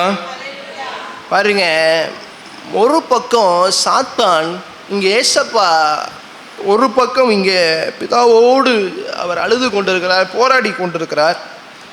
இன்னொரு பக்கம் சாத்தான் போராடி கொண்டிருக்கிறான். எதுக்கு போராடி கொண்டிருக்கிறான்? ஆண்டவராக இயேசு கிறிஸ்து பிதாவின் சித்தத்தை செய்ய விடாமல் போராடி கொண்டிருக்கிறான். ஏன்னா ஆண்டவராக இயேசு கிறிஸ்து பிதாவின் சித்தத்தை செய்து விட்டால் அவன் கதை முடிஞ்சிடும். ஏசப்பாவை பல்வேறு நேரங்களில், பல்வேறு கால சூழ்நிலைகளில் பிசாசு என்ன பண்ணா, இந்த தேவனுடைய சித்தத்தை செய்ய விடாமல், ஆண்டவராக இயேசு கிறிஸ்துவை பிதாவின் சித்தத்தை செய்ய விடாமல் அவன் தொடர்ந்து தடுத்து கொண்டே இருந்தான். 40 நாட்கள் வனாந்திரத்தில் அவரை சோதித்து பார்த்தான். மாம்சத்தின் இச்சை, கண்களின் இச்சை, கண்களின் காரியங்கள், ஜீவனத்தின் பெருமைகள் கொண்டான 3 காரியங்கள் ஆண்டவராக இயேசு கிறிஸ்து முன்பாக கொண்டு வந்து மத்தேயு 4, லூக்கா 4 வாசிக்கிறோம். ஆண்டவர் அவனுடைய வார்த்தையினால் அவனை துரத்தினார். வார்த்தையினால் அவனை துரத்தினார். 40 நாட்கள் ஆண்டவருடைய சித்தத்தை செய்ய விடாமல் அவன் செய்தான். மத்தேயு 16, மார்க் 8ஆம் அதிகாரத்தில் வாசிக்கும் போது தன் கூட இருந்ததான தன் நெருங்கின சீஷனான அப்போஸ்தலனாகிய பேதுரு மூலமாக ஆண்டவருடைய சித்தத்தை செய்ய விடாமல் செய்தான். அப்பாலே போ சாத்தானே என்று ஆண்டவர் கடிந்து கொண்டார். பேதுரு என்ன கேட்டான்? ஆண்டவரே, என்ன பண்ண மாட்டேன், நீங்கள் சிலுவையில் மறிக்கக்கூடாது, நீங்கள் போகக்கூடாது. அதுதான் சாத்தானுடைய சித்தமாக இருந்தது. ஆண்டவர் சிலுவைக்கு போயிட்டா, ஆண்டவர் பிதாவின் சித்தத்தை செய்துட்டா அவனுடைய வாழ்க்கை முடிந்துவிடும் என்பதை அவன் நன்றாய் அறிந்திருந்தான். ஆனால் எல்லா வகையிலையும் எல்லா நேரங்களிலும் சாத்தானுடைய திட்டம் ஆண்டவராகிய இயேசு கிறிஸ்துவை பிதாவின் சித்தத்தை செய்யாமல் இருப்பதே அவனுடைய நோக்கமாக இருந்தது. ஆனால் இது எல்லாத்தையும் தாண்டி ஆண்டவராகிய இயேசு கிறிஸ்து தீர்க்க தரிசனங்கள் நிறைவேறும்படி, அவர் அழைத்த அழைப்பை நிறைவேற்றும்படி பிதாவின் சித்தத்தை அவர் செய்கிறவராய் உறுதியாய் இருந்தார். அல்லேலூயா. ஆனால் இந்த சித்தத்தை செய்வதற்கு அவர் அடைந்த பாடுகள் தான் இன்னைக்கு நம்ம பார்த்து கொண்டிருக்கிறோம். பாருங்க, லூக்கா சுவிசேஷத்தில் இந்த பகுதி கொஞ்சம் இன்னும் ரொம்ப அழகாய் போடப்பட்டிருக்கு. லூக்கா இதே கெத்செமேனியினுடைய ஜெபத்தில் லூக்கா 22ஆம் அதிகாரத்துக்கு வரும்போது 42 கூட வாசிங்க. பிதாவே, உமக்கு சித்தமானால் இந்த பாத்திரம் என்னை விட்டு நீங்கும்படி செய்யும், ஆயினும் என்னுடைய சித்தத்தின்படி அல்ல, உம்முடைய சித்தத்தின்படியே ஆக கடவது என்று ஜெபம் பண்ணினார். பாருங்க, அடுத்த வசனத்துல பாருங்க. அப்பொழுது வானத்திலிருந்து ஒரு தூதன் தோன்றி அவரை பலப்படுத்தினான். அல்லேலூயா. இந்த தூதன் வருகிற காரியம் மத்தேயுலையும் கொடுக்கப்படலை, மார்க்லையும் கொடுக்கப்படலை. அப்ப தேவனுடைய ஆகிய தூதன் என்ன பண்றான்? ஆண்டவர் பிதாவானால் என்ன பண்ணுறாரு? ஒரு தூதரை அனுப்பி ஆண்டவராக இயேசு கிறிஸ்துவை பலப்படுத்துகிறார். அதே தூதனை அனுப்பி ஒரே நேரத்தில் ஆண்டவர் லட்சக்கணக்கான பேரை 2 ராஜாக்கள் அழித்ததை பார்க்கிறோம். ஒரு தூதனை ஏன் சாத்தான் முதற்கொண்டு தூதனுடைய பார்த்து கொள்ள மாட்டாரோ, உன் பாதம் கல்லில் இராதபடி கரங்களால் தூதர்களால் பார்த்து கொள்ள முடியும் என்று சொன்னவன். அப்போ பிசாசுக்கு தெரியும், ஆண்டவராக இயேசு கிறிஸ்துவும் அறிந்திருந்தார். ஆனால் பிதா வானத்திலிருந்து ஒரு தூதனை அனுப்பி அவரை பலப்படுத்தினார். நான் அதே சமயம் இயேசு கிறிஸ்து பிதாவால் கைவிடப்பட்ட சூழ்நிலையில் தொடர்ந்து 44ஆம் வசனத்தை வாசிங்க. இதுக்கு அடுத்த வசனத்தை கூட அவர் மிகவும் வியாகுலப்பட்டு வித் மோர் ஆங்கியூஷ், அதிக ஊக்கத்தோடே ஜெபம் பண்ணினார். அவர் வேர்வை இரத்தத்தின் பெருந்துளிகளாக தரையில் விழுந்தது. ஒரு மனுஷனுக்கு எப்ப அவன் வேர்வையே இரத்தமாய் மாறும்? ஒரு மனிதனுக்கு வேர்வையில் இரத்தம் வர முடியுமா? இரத்தம் வரக்கூடுமோ? இயேசு கிறிஸ்து 100% மனிதன் என்பதை இந்த வார்த்தை நமக்கு நிரூபிக்கிறது. நம்மளைப் போலவே அவர் சரீரத்தை உடையவராய் இருந்தார். பாருங்க, ஒரு மனுஷனுக்கு எப்போ வேர்வை இரத்தமாய் மாறும்? இரத்த குழாய்கள், இரத்த நரம்புகள் எல்லாம் உள்ள வெடித்து சிதறும் போது அந்த இரத்தம் கொப்புளித்து அது வேர்வையாக வந்தது. To that maximum point of human stress, to the point of death. ஒரு மனிதனுக்கு தன் சாவுக்கு எவ்வளோ நெருங்கி போக முடியுமோ அந்த அளவுக்கு ஆண்டவராக இயேசு கிறிஸ்துவுடைய ஜெபம், தன் பிதாவின் சித்தத்தை செய்வதற்காக அந்த பாடுகள், நமக்காக அவர் அதை செய்து முடித்தார். பாருங்க, இரத்தம் அவர் வேர்வை வழியாக வெளியிலே வந்தது. ஆண்டவர் இதை செய்து முடித்து, இந்த ஜெபத்தை செய்து முடித்து அவர் இங்கேயே அவர் முதலாவது வெற்றி அடைந்து விட்டார். கெட்செமனி தோட்டத்திலே அவர் வெற்றி அடைந்து விட்டார். சீஷர்களை கூப்பிடுறார், 3வது முறையை ஜெபம் பண்ணிட்டு ஜெபம் செய்து விட்டு சீஷர்களை கூப்பிடுறார்.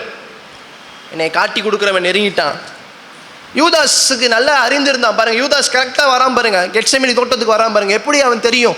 ஏன்னா அவனுக்கு தெரியும் ஆண்டவராக இயேசு கிறிஸ்து ஒலிவமலையில் தான் இருப்பார், கெட்செமனியில் தான் இருப்பார். அதுதான் ஒரு வழக்கமாக இருந்தது. அவன் நன்றாய் அறிந்திருந்தான். சரியாய் வந்து நிற்கிறான். ஆண்டவர் உடைய தொடர்ந்து அதுக்கப்புறம் நடந்த சம்பவங்கள் நீ நன்றாய் அறிந்திருக்கிறீங்க. வல்லுநர்கள் சொல்லப்படுறது கிட்டத்தட்ட 600க்கும் அதிகமான போர் சேவைகள் அந்த நேரத்தில் வந்தாங்க என்று சொல்லப்படுது, ஆண்டவராக இயேசு கிறிஸ்துவை சிறைப்பிடிப்பதற்கு. ஏன் என்று சொன்னால், அந்த நேரத்தில் நான் சொன்னேன், அது பஸ்காவின் நாட்களாக இருந்தது. பஸ்காவின் நாட்களில் சுற்றி இருக்கிறதான எல்லா பட்டணங்கள்லேருந்து ஜனங்கள் எங்கே வருவாங்க? எருசலேமுக்கு வருவாங்க. பஸ்காவின் நாட்களில் ஜனங்களின் தொகை அதிகமாக இருக்கும். அப்போ ஜனங்கள் எந்த வகையிலும் ஆண்டவராக இயேசு கிறிஸ்துவை பாதுகாத்துடக்கூடாது, சீஷர்கள் பாதுகாத்துடக்கூடாதுன்னு சொல்லி 600க்கும் மேற்பட்டதான போர் சேவர்கள் வந்ததாக சொல்லப்படுகிறது. பாருங்க, இந்த பஸ்காவின் நாட்களில் என்ன நடக்கும் அப்படின்னா, இந்த பஸ்காவின் நாட்களில் இந்த ஒலிவ மலையில் அந்த கெத்ரோன் ஆற்று அந்த அண்டையில் அதில் நீங்கள் பார்த்தீங்கன்னா, இந்த பஸ்காவின் நாட்களில் ஆண்டுக்கு ஒரு முறை நடக்கிறதான இந்த பஸ்காவின் நாட்களில் வல்லுநர்கள் சொல்லுறாங்க 2,50,000க்கும் அதிகமான ஆடுகள் பலியிடப்படும். அந்த பலியிடப்படும் போது அதனுடைய இரத்தம் அப்படியே மலைகளின் வழியாக இந்த கெத்ரோன் ஆற்றின் வழியாக வந்து சேரும். அதே போல நமக்காக பஸ்காவாக இயேசு கிறிஸ்துவனுடைய இரத்தம், ஒரு சொட்டு இரத்தம் கூட இல்லாத அளவுக்கு நமக்காக அவருடைய இரத்தம் இதே மலைகள் வழியாக ஆறுகளின் வழியாக வந்து சேர்ந்தது. நமக்காக அவர் பிதாவின் சித்தத்தை செய்து வெற்றி சிறந்தார். முதல் ஆதாம் ஏதேன் தோட்டத்தில் அவருடைய வாழ்க்கையை ஆரம்பித்தது. பிந்தின ஆதாமாகிய இயேசு கிறிஸ்து பிதாவின் சித்தத்தை செய்தவராய் கெத்செமனி தோட்டத்தில் அதை நிறைவேற்றி முடித்தார். முதல் ஆதாம் பாவத்தை இந்த உலகத்தில் செய்து பாவத்தை இந்த உலகத்துக்கு கொண்டு வந்த ஒரு மனுஷனாய் மாறினான். ஆண்டவராக இயேசு கிறிஸ்து 2ஆம் ஆதாமாய் அந்த பாவத்தை மீட்சுகிறவராய், அந்த பாவத்தின் மேல் ஜெயம் கொள்கிற தேவனாய் மாறினார். முதல் ஆதாம் ஆண்டவருடைய சித்தத்தின்படி செய்யாமல் அவன் சித்தத்தை விட்டு தூர போனதுனால எல்லாம் உலகத்தில் மாறினது. ஆண்டவராக இயேசு கிறிஸ்துவோ 2ஆம் ஆதாமோ ஆண்டவருடைய சித்தத்தை செய்து பூமியில் மீண்டும் ஆண்டவருடைய சித்தத்தை நிறைவேற்றினவராய் மாறினார். ஆதாம் பாவம் செய்த பின்பு தன்னை மறைத்து கொண்டான், அவன் நிர்வாணமாக இருப்பதை மறைத்து கொண்டான். ஆனால் ஆண்டவராக இயேசு கிறிஸ்துவோ தன் சரீரத்தை உழுகிற நிலம் போல விழுகிற அளவுக்கு தன்னை ஒப்பு கொடுத்தார்.